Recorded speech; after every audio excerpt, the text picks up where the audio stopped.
Fuck a pill.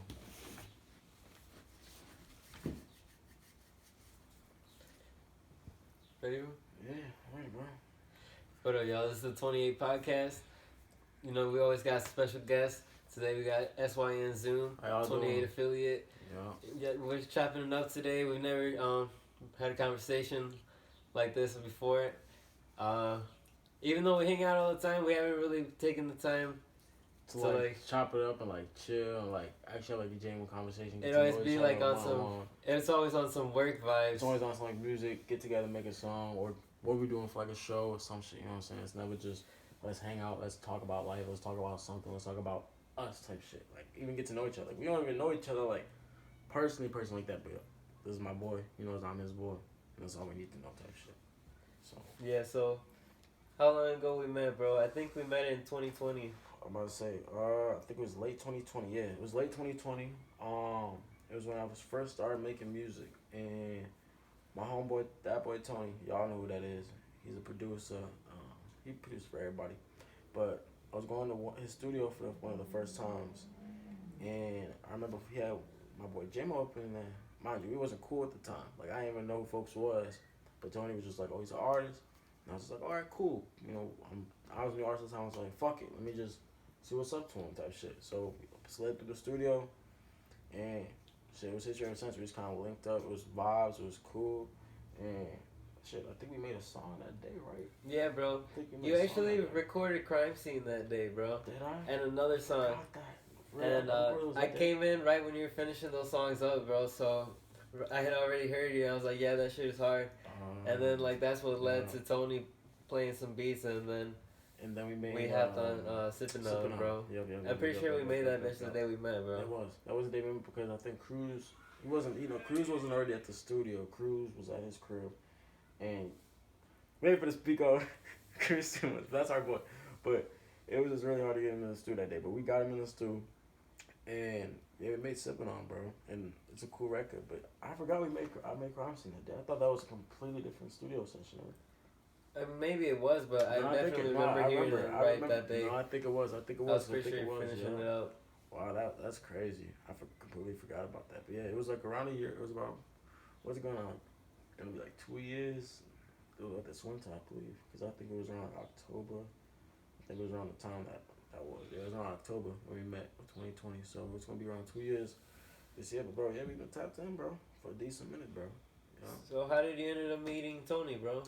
So that's even a crazy story. So SYN affiliate Louis, his cousin SYN Dreezy, they're cousins, so they been locked in. But Dreezy's cool with Tony. They been cool type shit. And you know me, obviously knowing Louis for a little while and everything, it was just kind of a genuine kind of thing of me, being cool with Dreezy. So then I was cool with Dreezy, and then we started making music for real. He just kind of put in that ear that Tony was a producer and his own studio and everything. And so we was like, you know what? Let's fuck with folks. You know, because at the time we wasn't even like making music for real. We was still doing writing songs on the iPad, find a little YouTube beat, freestyle for your friends at lunch, freestyle for the class, whatever. And that was our little thing at the time. But kind of shifted when we got out of high school to really starting to make music, and that's how we met Tony. And Tony's been our producer for everything. He makes pretty much almost every beat. If not, he mixes all of our songs for me.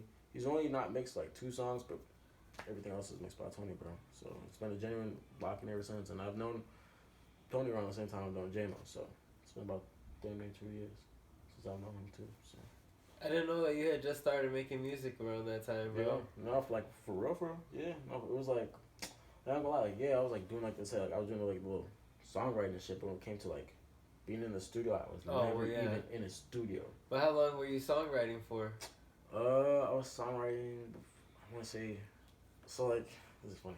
So like in middle school, you know when you're in middle school and you have a crush or something, you have a little girl or whatever, you know, you write a little song about it or something. You in love at the time, you know, you heartbroken at the time, you write a little song. Because that was my thing. I knew I loved music at that time. Yeah. So I'd be writing songs about what I was going through. And so what happened at that time when I was in middle school, it just happened to be love and shit.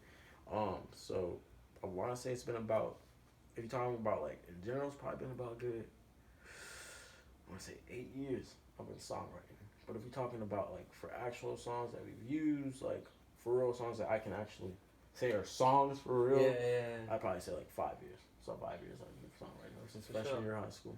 Yeah, ever since I met Louis, because I was a singer at first. Like, not a lot of people know that. I was a singer at first. Then I kind of got into the rapping tip. Like, I always liked rap. Like, hip hop was always a thing I respected ever since I was out the womb. Like, for sure. But I was always grabbed towards, singing and melodies and just making a song that way and just hitting notes. Because I love Chris Brown. That was the biggest inspiration to me at the time and even still now. So I was always a singer. And then, linked up with Louis, linked up with my boy Ahmad at the time. Shout out to my boy Ahmad, outsider. Shout out to my boy Joey. We linked up in freshman class. We made a little song on the iPad, and then it's been up ever since, bro. And that's how SYN was created, too. Those 4 people. Them niggas ain't there now. So them niggas I just said, they ain't SYN no more. What the fuck? He just said that on the podcast? Hey, yeah, I'm gonna say that on the podcast. I'm gonna keep it on it. I'm gonna say that on the podcast. For sure. Anything can happen on the 28th podcast. Hey, those are still, all respect to them, shout out to them. Those are still they still cool. They just ain't SYN, because they don't even be doing that shit seriously no more. So ain't even like that. Bro. I'm gonna keep it 100. I'm gonna keep it 100 at all times, boy. For sure. Yeah, that's how it was for sure. Yeah. But for sure. How I got a big question for you though. How did you meet Tony? I've always wondered that. Well, it just seemed like out the way type shit from my point of view. I had met Lando. Yeah. Around that same time, bro. No. I met Lando. I think October-ish of 2019. Okay. And sure. And then what? We started linking up at the library downtown Glen Ellen. Okay. And I'm pretty sure it was like the second or third time that we linked up, and Tony was also there. And they went to make beats. And I don't know nothing about beats. So I'm just sitting in the back, just listening and thinking about possible raps and shit. Exactly. And Tony's like, so you don't make music or nothing? I'm like, yeah, I make music, like, bro. I just don't know how to make beats. I just don't know how to make beats, bro. I'm not the producer. I'm the songwriter. But Tony was raw as fuck, bro. I was watching him make melodies on the spot and shit. I was like, damn, he really just know how to make the melodies just like that, bro. Right. So I knew he was raw from the start. Yeah, and he's raw as nigga for sure. Since he was cool with Lando, I was cool with him too. And it's been up ever since. Just it started with them little sessions, just going every once in a while to see what's up with him in his studio. Yeah. And then I still fuck with him every once in a while. Go over there, bro. I fuck with his. I've seen him progress a lot, bro. No, he has for sure. Like I can even just tell you, like within the last 2 years I've known him, he's progressed. Because like I ain't finna put for the business out there, because that's my boy. But I'm gonna just put this for the podcast. That boy Tony is the rawest underground producer in Chicago. That's just. I'm not even gonna argue with you. But in the last 2 years, he went from, I wouldn't say necessarily playing around, but like, he was just kind of still learning shit himself. He's in the beginning phase of really trying to learn the software he was using at the time. Sure. But now he switched to amazing software, and what I can tell you is folks will just know how to make not make your sound, but like he will just know how to make the song so much better just off of hearing a beat one time. He'll hear you come on it, be like, okay, I need to do this. You know what I'm saying? He just has an ear for everything. And even, like you said, his beat selection and making beats is crazy. Like, the man is so diverse and so versatile. And that's why I fuck with him, because, as you know, we're versatile artists. Like, we don't just sing, we melodize, we rap, we do all different types of shit. We do different types of genre of hip-hop. So, we need different types of beats. And Tony is the perfect guy for that. Because he can do pretty much anything you want for him. As long as you just give him a little hints, give him the little vibes, okay, I want this. I want the beat to sound like this. I might kind of want this vibe. He'll make it. Every single time. He'll make it. And he'll be raw as hell. So, I got to give respect to him and shout out to that boy Tony for sure. 28 affiliate, that boy Tony. Yeah. He's over there making That Boy's World thing, Yes, bro. Yes, bro. Hey, bro. He's been teasing that motherfucker for the longest time. And I'd be on his ass. I'll be like, bro, if you don't drop this motherfucker, like I told him, I was like, bro, if you don't drop this motherfucker by August, we gonna fight. I told him that the other day. I was like, bro, if you don't drop that album by August, we gonna fight. Because I know he has the artist, I know he has the songs to put a little 14 or even like a little 8, 10 song, whatever he wants to do out there. And he can do it. He can definitely do it. It would be raw as fuck. But, bro, that nigga is so hard, bro. He needs to He knows what he's doing, bro. He knows what he's doing. He's probably calculating on that bitch. You think he's trying to like build it up type shit? He's just trying to make sure it's right, bro. And he's probably gonna have a whole plan on dropping it, and it's gonna be worth it, bro. He's smart, bro. No, he's definitely a smart nigga. He knows when to drop. He knows how to do shit. So I feel like you're right. I feel like he definitely waiting for a specific time to kind of drop it for sure. But hey, for sure. Tell them what you got in store, bro. Like, I want to know what you got in store. What new projects are you working on? What new singles are you working on? What's going on with you on the music side, bro?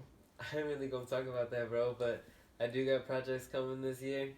And if you guys might have seen, I pulled out the saxophone the other day in the shows. So I started learning some more of the songs that are already out. Right. Learning how to play those. Learning how to incorporate the saxophone into my future music. And just making my performances raw, bro. Like, I've been performing so much in the past month or two, and I feel like I've become more confident and more like I know what I'm doing and how to engage the crowd and shit like that. Right.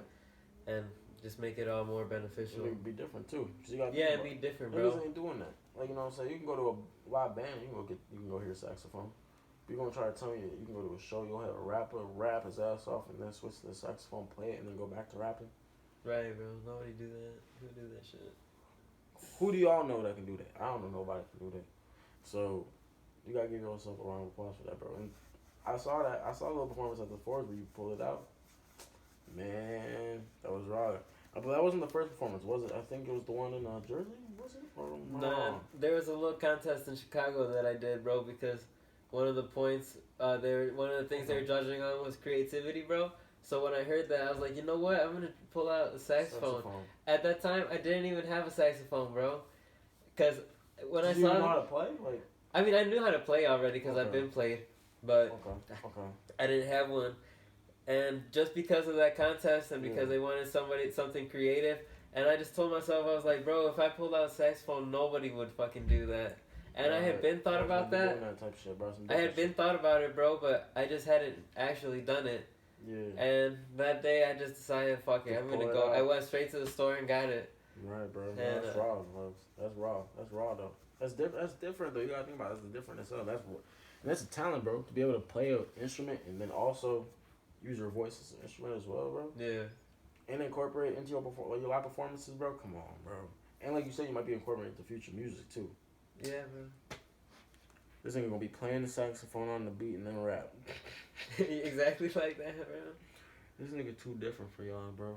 This nigga, bro, this is how I know you finna be going somewhere for our folks. Cause you a versatile ass nigga. You good at everything. Like, it ain't even like you gonna try it and then like, oh, he's alright playing saxophone. Nah, this nigga can. Like, bro, like, what the fuck? I remember I saw it on stage. I was like, bro, this nigga look like Michael Jackson with a saxophone right now. On some cool, like, fly shit. I was like, my nigga, bro. But that was cool for him. That was definitely a moment for you, bro. I fuck with that for sure. Yeah, that was one for the scrapbooks, bro. Bro, that was definitely one for the scrapbooks, bro. That was most definitely one for the scrapbooks, bro. For sure. That was one for the memory book, for sure. Yup. What about you, bro? Do you have a favorite performance so far? Mine? Yeah. Shit. That's a hard question, folks. So, I can probably tell you honestly, the most recent one at the Forge was probably like the most fun I had at the show. For sure. It's probably like the most fun show because everyone's energy was, just so genuine. There was a lot of love, and everyone just kind of showed out and did a great job at all their, personal talents, individually. But for me, for my set, I remember I first started playing Archie's Letter, and I love performing that song because it's a personal song to me. I talk about my brother who died a few years ago, and I deal with a lot of topics in that song that I think a lot of people need to go hear. But I love performing the song because whenever I do perform it, I get a genuine reaction from the crowd.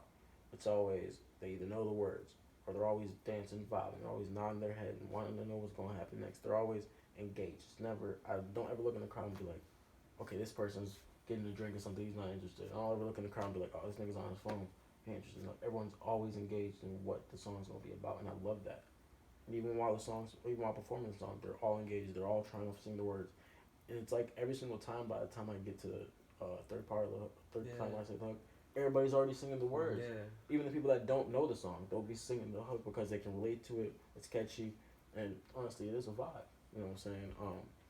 So yeah, I love performing that song, and I want to say our new song that we just made, that we performed, Paranoia, that's on my EP. Yeah. That shit goes hard, and I'm gonna be honest with you, it was our first time performing it, so I didn't really know how the crowd reaction was gonna be. I didn't really know how I was gonna do it. I didn't really know how you were gonna do. I knew you were gonna do your shit because you're playing in general. I did not know how I was gonna do though, but all I know is that we did kill it, and it's gonna be one of my new favorite songs to perform because it's just different vibe. It's just a different type of energy. It's just the crowd was just so turned, bro. When we, like, it went from okay, everybody's cool, everyone's just chilling. Then we came on stage and it's like, ha, ha, I really don't remember the crowd's reaction, bro. I think I was too focused trying to make sure I said the words right because I don't even know the words. Wow. But like I really had fun performing it, bro. Yeah, and it was a really good performance. If I know the words better and be more confident, bro, it's gonna be one of my favorites to perform too. Right, no, for sure. Yeah, the last show at the awards, yeah, that was definitely my most fun at the show. But if you're talking about like favorite show, like well done, whatever, probably the open mic event I did in LA when I was out there for the North Morris promo tour, which was this little it was like a little street contest for some hip hop performance. It was cool, but it was a different type of vibe because I never performed in an outside environment at the time before, and two, it was in LA. It was my second time being in LA. I never really experienced LA when I was even there the first time because it was more me going to studio sessions, me linking up with artists. My family was out there at the time, so I stayed with them for 2 days. So it wasn't really a lot of me seeing LA, exploring LA, getting the vibe. When I was there the second time for promo tour, I was there for like 3 days, and I really just had 3 days to chill and kind of vibe out, but also do my little performance I had to do for a promo tour. But I got a good chance to vibe out there, so that was probably my favorite performance. Yeah. Yeah. It was outdoors. It was outdoors. It was like a street kind of performance. It was just I don't know. It was ghetto as hell. I ain't gonna lie. It was ghetto as hell. They just had like a big ass speaker, and they had fucking like a little mic stand. And then they just had people coming up just when it was raw, and it was just raw. And it was like $100 contest, it was a $200 contest, and it was a $500 contest. And I'm not gonna lie, I didn't win, but it was just good vibes. It was a good learning experience, and it was good energy all around. And I got a good chance to kind of, like I said, spend time in LA and really get to see how the shit is. Yeah. So it was cool. But hey, the Forge be busting. The Forge be having the most lit shows. I ain't gonna lie. The Forge been lit so far. I fuck with the Forge for sure. I was thinking about. Somebody had brought it to my attention, bro, that... Oh, you know what? I was thinking about how come last year we didn't do so many shows over here, bro. But then I remembered it's because there's COVID going on. It was COVID. And then all of a sudden, like a couple months ago, is when they started doing the open mic events. Yep. And you know, other people were able to kind of pop back out, be able to do performances and stuff. And that was a good way because you got to think about it. During COVID, you couldn't go outside. There was no shows. All the venues were closed. There was no shows, period. So when the Force came back and they started doing the open mic events, that was kind of a breath of fresh air. You can go out and perform again. But like you said, we weren't performing a lot because of COVID. And that's nothing really any artists can control. Even the bigger artists, they weren't performing either. Because it's just legally you weren't allowed to. Like, nowhere was open either. You couldn't perform. But it's a good blessing that, the Forge was able to open up, back up, and start doing open mics for everybody, for a lot of the talent around Chicago and just Illinois in general, to shout out their talents and still be able to perform. So shout out to them for doing that, for sure. But yeah, so we definitely gonna be doing more shows this year though. Don't worry, we're gonna be doing more shows this year, next year. As long as COVID don't be fucking up again. As long as COVID don't be coming back and trying to do a second big fucking pandemic wave or some shit. I'm over that, bro. I'm over that shit. I'm not like being inside. I'll tell you that right now. I'm not the type of nigga that likes being inside, bro. But on that note, for sure, I got a question for you, brother. What up? So tell me, since we didn't do so many shows last year, or even the year before that, because COVID was still kind of new as well. Where's your goal, like, for like the rest of this year, and like for like show wise? Like, do you have any upcoming shows or anything like that? Well, bro, I think I'm gonna mostly focus around this area, bro, because I just live here, so. And as long as I keep myself looking for more opportunities, like I have been, and I've been performing, I think like twice a week, at least, bro. Yeah. So. decent. And then meeting some of the same people, and then after the shows, they listen to your music and stuff still. So that's like actually building something while I'm here. So I don't necessarily need to travel. So this year, I think I'm gonna try to expand my audience here in this area, bro. This area specifically. And then it's a good idea, bro. There's probably gonna be a few key events where I do fly out to go other places, bro. Right. But I think that's just gonna happen regardless. I'm not really like planning on it. It's not one of those things that you plan, bro. It's just kind of one of those things that happen natural. To a certain extent, I did plan some of it last year, bro, because when I dropped Casino, the Texas trip, I planned it to go with Casino, bro. Right. Because some of the, like one of the videos, like the One Fold video where we're riding horses and shit like that, we went to Texas specifically to shoot that for the project. And then the Casino, the album itself, bro, when I was thinking about it, I don't know exactly what people think when they hear it, bro, but it's kind of sounding to me like the scenery that I was building in my mind was like some country shit, bro. Like, this is the type of music that I make to listen to for myself, because I'm at work every day, bro, doing like physical labor type shit. Physical labor work. So like it's just putting me in the mindset of like grinding, and like I'm thinking about trucks, and I'm thinking about being outdoors, and how I used to work on a farm and shit like that, bro. So like those country vibes are like kind of in the back of my mind while I'm making this music, and like because I'm making it for myself to listen to while I'm working. You know what I'm saying? Sure.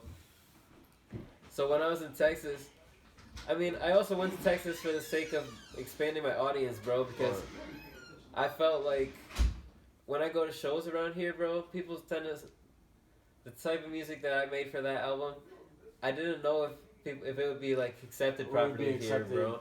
Over here. So I went to see what it's like in Texas, and while I was in Texas and we were driving around, bro, the scenery of Texas with Casino album in the background, bro, it went together really well, bro. So that made me happy that I was able to capture it like that, bro. And then it gave me the opportunity to meet people over there in Texas and see what it's like. And you know, I went a second time a couple months later, and it was still cool. I still ran into some of the same people. I met more people. One of the promoters that I tapped in with over there, super cool, and he actually put me on to other opportunities in other cities, bro. So that's cool. That's basically what happened, bro. So that's cool, bro. So yeah, bro. That's cool, bro. That was definitely cool, bro. I did plan that out, I guess. You planned it out a little bit type shit, but hey, you have to when you think about it, when you're doing an album release like that, you kind of want to start planning trips. You kind of want to start exploring different opportunities. You kind of want to start doing shows, kind of start promoting it. You kind of want to go out there and shoot videos in different places, kind of get that different vibe. Yeah. You know what I'm saying? Especially when you're having an album like this. You know, I've heard it personally. Mind you, go listen to that if you haven't already, because, you know, like, 20K is my favorite song, but don't get to that later. But, bro, with an album like that, bro, you kind of have to explore it a little bit. You kind of have to go out your normal, everyday life to kind of be like, okay, let me kind of explore life a little bit. Let me see these different cities. Let me experience this different type of lifestyles. Let me talk about some different shit. Let me experience different shit so I can bring this back to Illinois. You know what I'm saying? So that's what this shit's all about, bro. Is experiencing different shit. And shit, going to Texas, bro, just for a video, bro. Niggas ain't doing that. Niggas ain't flying to different states just for a video. You know, a few years in the music, you know, grinding just how you are. You know, strictly off your shit. No investment, you know, from an outside person or a label or nothing like that. Strictly off you. You gotta give yourself a pat on the back for that, bro. For sure. But yeah, but gang, shit. I'm trying to think from what's your favorite song off my project I just dropped? That new EP. Definitely Motivation, bro. I be playing that bitch on repeat. And also, I be listening to Paranoia. Archie's Letter, bro. Archie's Letter. Those two are my favorite songs by you. I think they have dropped. Yeah. And I be listening to them bitches all day, bro. I ain't gonna lie. Yeah. See, I'm gonna tell you something. You already know kind of how the story watches later, but Motivation is kind of a funny and crazy story, bro. So it was when I was in LA for the first time, and we was doing studio sessions, and it was cool. It was whatever, it was a vibe. But it kind of put me in the headspace, right? I was like, at the time, mind you, I was like 17. I'm 17, going to different states for musical purposes. You know what I'm saying? Not because I want to have vacation, not because I want to have fun, not because I want to go smoke some weed with my friends or something. No, I'm going for a musical purpose. I'm going to practice my craft. I'm going to do something that not a lot of people at that time, my age specifically, can say. You know what I'm saying? So it kind of sparked that little light in me at that time where I had to kind of find that motivation myself. Because at that time, I didn't have no self-motivation. I was just kind of making music, you know, for my fans and, you know, for the little supporters I had. And yeah, I guess you could say myself a little bit, but I didn't have any self-motivation. I didn't have any self-esteem. You know what I'm saying? Like, I didn't have any confidence in my stuff. So I had to find that. And once I did, I started writing that song. And when I tell you, I came back from LA, I went to Tony's crib. I didn't have no verses. I just had the hook. That was it. I always told myself that I'm gonna be the greatest. That's all I had. And then I go in the studio with Tony. I'm like, bro, I've had writer's block for 2 weeks, bro. I can't finish this song, bro. I was writing it, can't finish the song. And then I go outside, smoke a blunt, come back in, and I don't even know. Like, I didn't have to write nothing. I just came back in. I just finished the whole verse in one take. And just can't. And I like songs like that because it comes naturally. And when shit like that happens, that when it kind of clicks in my mind, that like, okay, this shit's supposed to be happening. This ain't forced. This music ain't forced. It's something I'm supposed to do. You know what I'm saying? But back to the No Remorse thing, bro. Hey, by the way, my new EP is out. No Remorse. Go listen to that if you haven't already. Should've said that from the jump, bro. Man, it's my bad, bro. It's all good, bro. It's all good, man. Go get that, bro. It's definitely a fire little tape. We got 3 parts coming out. It's gonna be spread out the rest of this year. It's gonna be lit. It's gonna be lit. We turned up all year, but that's already out. The first part's already out, so we done with that. It's a new trial. It's a new tribulation. So let's get back to our shit, bro. Let's tell them a little bit about our mixtape we got coming this summer, bro. We got a little something coming this summer. Well, what do we want to tell them, bro? Well, all I'm finna tell y'all is this nigga is one of the rawest artists, and I'm one of the rawest artists. And when we come together, all I'm telling you is that the music is unmatched. It's legendary, bro. Like, when I tell you, we have this unreleased song, I can't even tell you, like, bro, it's gonna go up for this nigga, bro. It's gonna go up for this nigga. Like, yeah, you know, I'm on the song too, but like, bro, he showed his strengths on this record, bro, and on this mixtape fully, bro, where I need y'all to go support it when it comes out. But all I can tell y'all for right now, it's fire, and it's coming out to y'all real soon, so just be on the lookout for that when it do drop, for sure. That's all I really want them to know, bro. Yeah, I don't want to tell them too much. I don't want to tell them too much either. When they hear it, it's when they hear it. They'll get it when they get it. I don't want them to know too much, for sure. I do love it, though, bro, because it just started off as an idea, and then I just started, you know, sending the shits out to you. Yeah. And then we just did them. It was just kind of natural. Like, I remember you sent me a beat, you emailed it to me, and I was like, okay, fuck, I don't know what I'm gonna do. We're gonna do it. And then you sent me another beat. I'm like, okay, fuck, how am I gonna come on this bitch? And then I sent you a beat. And then you sent me that shit quick as hell. I was like, damn, this nigga coming like that. Mind you, it took me like a few days to come up with some shit for my shit. This nigga sent me his verse back the next day. Shit, I gotta step my game up, bro. So I'm saying, but I just want to take a quick minute, bro, because that's what I love about this music shit, bro. It's, like, this is my first time doing a collab tape, but just being with you, like, in the studio, you know, going off different vibes, that's what this shit's all about. Like, bro, we were challenging ourselves back and forth. Like, especially on one song, can't tell y'all, but we got a song that, bro, we are just going back and forth, kind of just challenging each other's strengths and challenges, like, bro, this mixtape is gonna go so stupid, but enough about that, bro. I want to ask you an important question. So, where are you from exactly? I grew up in Savannah, Illinois, bro. Okay. And it's 3 hours west, right on the border of Iowa. Right. Savannah's right on the Mississippi River. Okay. And if you cross the river, you're in Iowa. True. So that's where I grew up. Savannah. Wow, that's raw, though. That's kind of raw. Like, it's like if you cross a bridge, you're in a different state. Yeah, bro, so... That's raw, though. But, damn, from I thought you was from Jersey for some reason. Nah, I ain't from Jersey, bro. I don't know why I thought you was from Jersey. Hell no. I think it's because when I first met you, like you was already having connections and you just kind of already out in Jersey, so I was already assuming like, okay. Nah, bro, I wasn't even in Jersey yet. Really? I mean, I'd met you, and then soon after we met, like only a couple months after we met, I was in Jersey. I think that's when I assumed it. Yeah, I think that's. So maybe that's what made me think that, bro. But it was. But no, you from Savannah, Illinois? Okay. Savannah, Illinois, bro. That's raw though. And it's like a super small town, bro. There's only one stoplight in the whole town. It sounds like... small, bro, because I've never heard of it before, bro. I've never heard of it. It sounds small as shit. So that motherfucker's small as hell, bro. It sounds cool. It sounds like a little vibe, though. Okay. It's country and shit over there, bro. And since I wanted my whole life to make music and perform and shit like that, and I wanted to take it serious, I felt like I could not take it serious over there, because where am I going to perform? And like, you know, so I had to move out here right after I graduated high school, just to be closer to the city and closer to the airport and shit like that. Just be able to network better and just be able to do everything better type shit. Yeah, bro. Versus being 3 hours away, 4 hours away, whatever in Savannah. Imagine that guy try to do a show in Chicago and have to drive 3 hours over 4 hours every time. You know what I'm saying? And especially when you network them, most of the artists is out here. So especially you want to do a link up, you want to do a collab, you want to go to the studio or something, you have to drive 3-4 hours every single time. Like, that's a hassle. So why not just move over here closer to everybody type shit? It makes sense, bro. Definitely makes sense in the long run. For sure. So yeah, bro, I felt like I was never gonna blow up over there. In Savannah.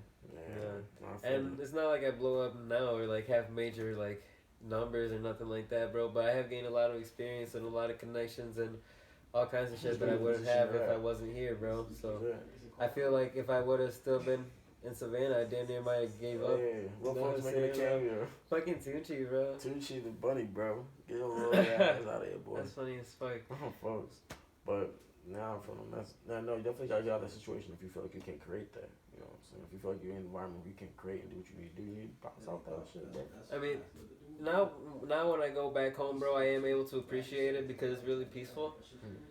And it's a place, you know, it's where I grew up, so I feel like I'm going back to my roots whenever I go visit and shit like that.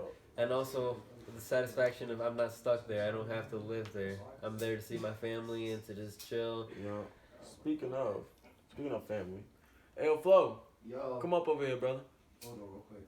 Come on, I want you to come pop up in this podcast real quick with me, brother. But speaking on that same filmy tip, not a lot of niggas know. People be thinking I'm from Chicago. Yeah, I thought you were, but you know, I'm from Massachusetts, bro. I'm from the East Coast. See it. I learned that not too long after, bro. Right. See, no, I'm from Boston, Massachusetts. I'm from the East Coast, bro. See, it's a little small state. It's more of an island state. It's close to New York. In the middle, little guy. I got you. Hey, so this is my brother. This is my blood brother right here. What's up? What's the deal? What's the deal? From the East Coast, from Boston, Massachusetts. You know what I'm saying? What's up, y'all? What's going on? Yeah, it's my boy. It's my dog. It's popping, my boy. What's happening? What's going on? So, you went out smoking on your podcast. I don't know if that's cool. We chilling, bro. You cool. See, but it's just, you know, everyone has like their thing. You know what I'm saying? Like not everyone, like some people smoke but don't smoke on their podcast. No, it's about professionalism. You know what I'm saying? Everyone has different levels. You know what I'm saying? So I wanted to ask. No, everything's welcome on the 28th. Not everything, but we ain't doing that. Come on, for sure. Word up, man. But no, I just wanted to tell them a little bit about Massachusetts, bro, because I feel like people be sleeping on Boston and the East Coast, bro. Well, we don't be knowing nothing about that rap culture and hip hop. We Massachusetts is expanded. We have a lot of eyes on us out there. I would say right now, Millie's is leading the charge. Yeah, for sure. Millie's. Shout out Millie's. I would say Jordan Lucas. You know, we have a lot of up and coming. Like the females is killing. Shout out to like Oompa, Red Shades, Cake Swag. They doing they shit. Yeah. There's a lot of unknown artists like myself, Chess Clan, my brother. That's me and my man Clockwise. Shout out my nigga Mike Hiatus, Jay Gats. You know what I mean? Those is my niggas. You know what I mean? But there's a lot of talent in Massachusetts. The young nigga C4. Shout out to C4. There's producers out there. My nigga Devo. There's a lot of just talent from different places in Mass. You know, there's Boston. Everyone knows Boston. But there's also Brockton. There's also Lynn. There's Springfield. Shout out my niggas in Springfield. Shout my higher up niggas in Springfield. Sure. You know what I'm saying? Just different niggas, man. Massachusetts, we have just a different variety of music. You know what I'm saying? We're not just doing one genre of music. We're not just filling one lane. We have different lanes out there. So we're just trying to make more eyes see what we got going on out there. You know what I'm saying? So that's really it. Mass is real. There's different parts, just like anywhere. You know what I'm saying? There's Chicago, there's burbs, there's the outskirts. The same thing with Massachusetts. There's Boston. There's different parts of you know what I'm saying? Massachusetts. There's, like I said, Brockton, Randolph, Linton, all the towns. You know. Yeah. So I mean, it's just different parts. You have different feels. You have different energies, essence. You know, different just stories from parts. You know what I mean? Like, but Massachusetts is thorough, man. Yeah, it's thorough. It's definitely a vibe. I'm gonna definitely tell y'all. See, I have a different story than my brother. See, I grew up in Chicago for sure. Yeah. I'm from Massachusetts, but I wasn't really living out there. I always went back and forth, you know, throughout my childhood. Now me living and shit, but I was never like strictly living there. But I know the culture. I'm cool there. You know, that's my family. That's where I'm from for sure. I'm always gonna represent. Shout out Mass. But I grew up here. You know what I'm saying? So I'm definitely Chicago baby. I'm definitely East Coast baby at the same time. But I definitely wanted to shine some light on Boston. So go tap in with the Boston artists and, you know, the Massachusetts. Man, follow me, you know, EYE_FLO on Instagram. Follow my movement, Chess Clan Official. You know, and then you'll see different things. You know, I share a lot of Massachusetts music just because I'm from Massachusetts and I throw it on my back and I support it. You know what I mean? So just you'll tap in with me, and then from that, you know, you'll see what's going on in my state. But also just look up some of the names I mentioned. You know, that's it. Yeah, bro. So, but back to you can see here, bro. I actually have Massachusetts written down. Yeah. Also with a few people that are in the scene over there. Okay. I do other things like I got promoters and stuff like that. Okay. So and that's like a really cool thing that when I started doing my little investigating and research on performance opportunities and stuff like that in Boston, bro. Yeah. I found a lot of shit, bro. I feel like you guys really have a strong community that's really building this something for you. Like you guys are building your scene, right? Yeah, it's ground up. It's ground up, and you gotta think about it because I know folks can speak about this for sure. But back home, there, like I said before, there ain't that much hip hop like rap scene out there, you know, like major wise. Like it's right. But there's no one big putting on like that because it was never established like that. Like in the 90s and 80s, you know, there was there was a source and all that, and there was artists popping out. I'm not saying that there was definitely artists popping out at the time, but in the last like 10 years, like you said, you could always say Jordan, but that's where but that's where you have to like, as far as big, if we're talking about for the world, then the last 10 years. But then even you have Cousin Stiz. So y'all might not know, but y'all like it's like that's where it's kind of tricky. Like Cousin Stiz had a song in 2K. You know what I'm saying? Like that's a pretty big deal. Nigga, like not everybody has a song in 2K. He has a song with Offset. You know what I'm saying? Like, and that's just one person. Bia, that London song with J. Cole. Yeah. Bia's from Massachusetts. She's from Massachusetts, exactly. Yeah, she's from Massachusetts too. Do you see what I'm saying? So there are Massachusetts artists who are doing their thing. But they ain't repping it though. It's not even that they're not repping. For sure. You don't have to. I guess what your idea of repping is, your perception of repping is, because I don't have to yell that I'm from Massachusetts. No, you ain't gotta do all that. You see what I'm saying? But when it's time to come back into the community, when it's time to bring it back into Massachusetts, that's where I believe that's where it's tricky. But in the same breath, it's the Massachusetts, and this is where I have to be honest. There is as much talent as there is in Massachusetts. There's a lot of bullshit in Massachusetts. So the problem is a lot of the dope talent gets overlooked because there's just a lot of funnel, like a lot of surface shit, a lot of just superficial shit. Yeah. So the dope shit is mixed in with the whack shit. So now there's eyes on everybody. So the people who should be standing out probably aren't because of the whack people. Sure. There's just a whole lot of whack people who have either a one good song or they have a dope image, and that's getting them through. Where you have people who are consistent, who have dope images and dope catalogs, who aren't really getting the play and the attention just because there's so much bullshit in the same breath. So it's a lot. Massachusetts is we're just trying to really make it. We're just trying to stand out and really get eyes on the right people. Because there's a lot of work in Massachusetts. That's what I'm saying. Like there's a lot of work in Massachusetts, and there are people who have made it, or people who are making it and doing shit. You know what I'm talking about? Like I said, like Bia, Millie's.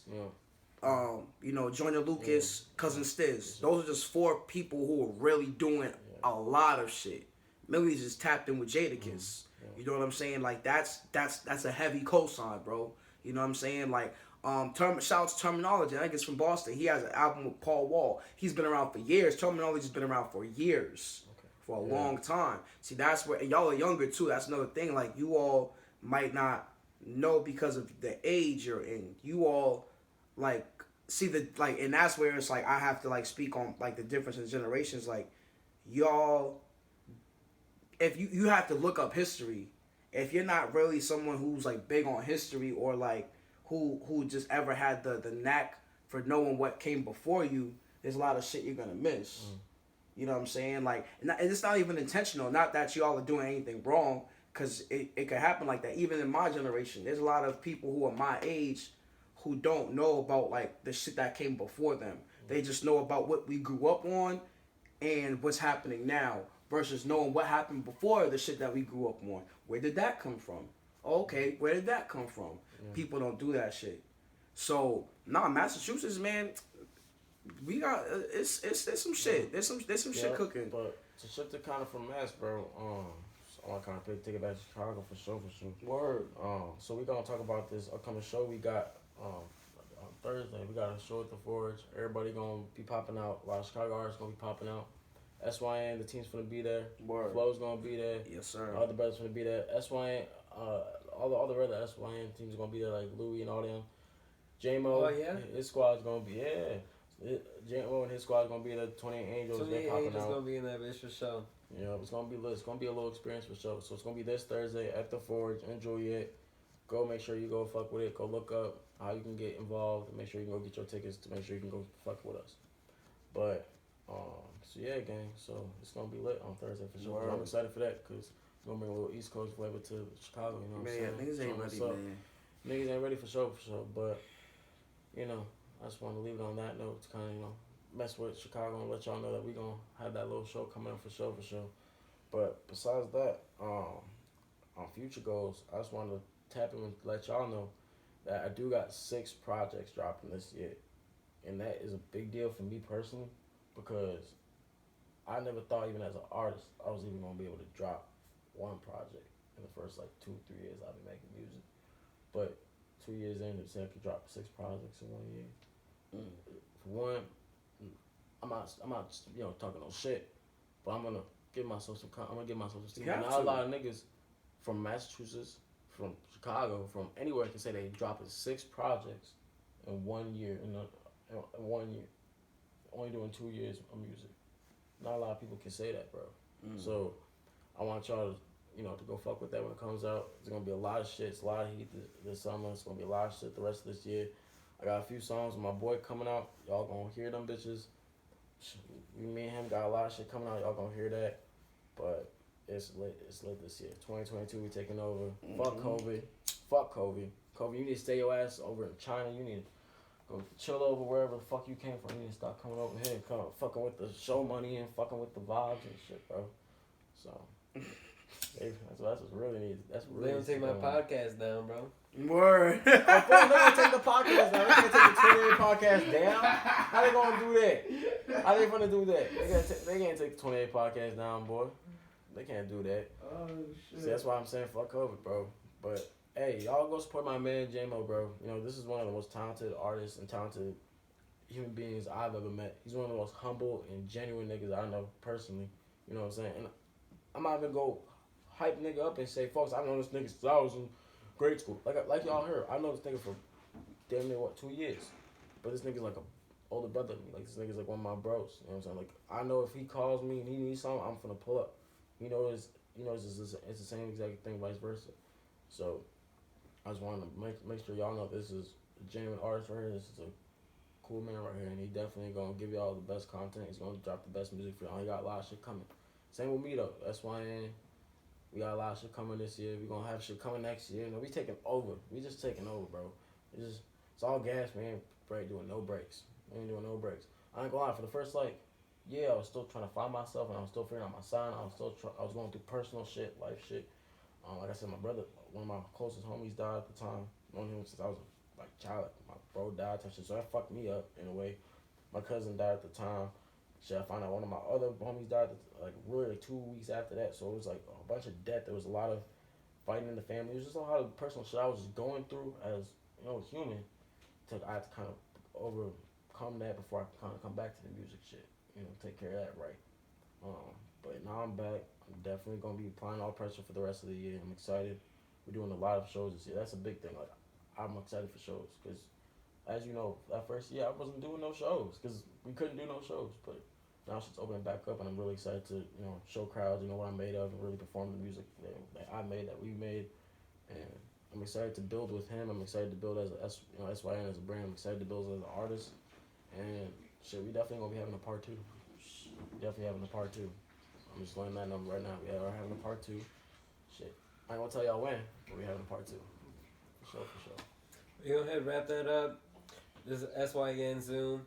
We're on the 28 podcast. For sure. This is 28 Angels Entertainment. Yep.